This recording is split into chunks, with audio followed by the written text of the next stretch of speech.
na niyo? Click na? Ayan lang sa. Okay na? Mana?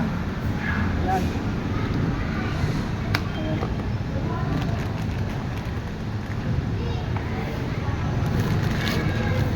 Ito mga guys, piso Wi-Fi window. Power.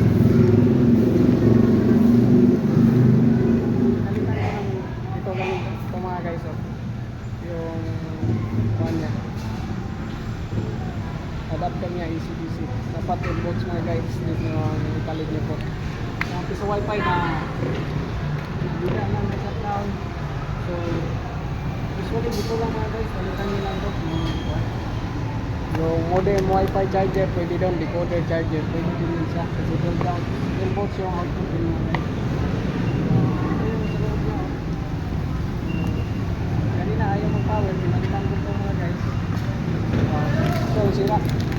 Nabukan ko. Yan. So, minsan mga power supply mga guys, pero depende sa trouble mga guys. Step by step na natin. Sinubukan natin yung power plug charger. Magana mga guys. Sure, ito lang yung pinag-project. Dito muna yung palitan natin. Kung power supply ba, ito muna yung power plug. So, yan guys. Yan naman guys. Yung power nito mga guys. Ito lang palitan mga guys. So, ganun lang. Pag trouble lang sa wifi mga guys. Bago tayo mag-decide ng kuan, yung palitan ng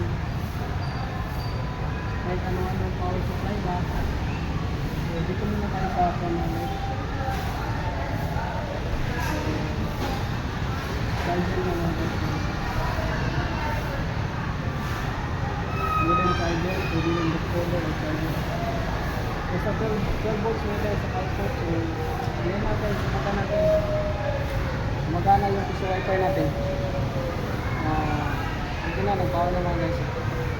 Okay. So, salamat mga guys. God bless sa ating lahat. Salamat sa panonood at paki-like and share nila mga guys. Hindi pa nakasubscribe, paki-subscribe na rin mga guys sa channel ko natin. And God bless po mga guys. Salamat.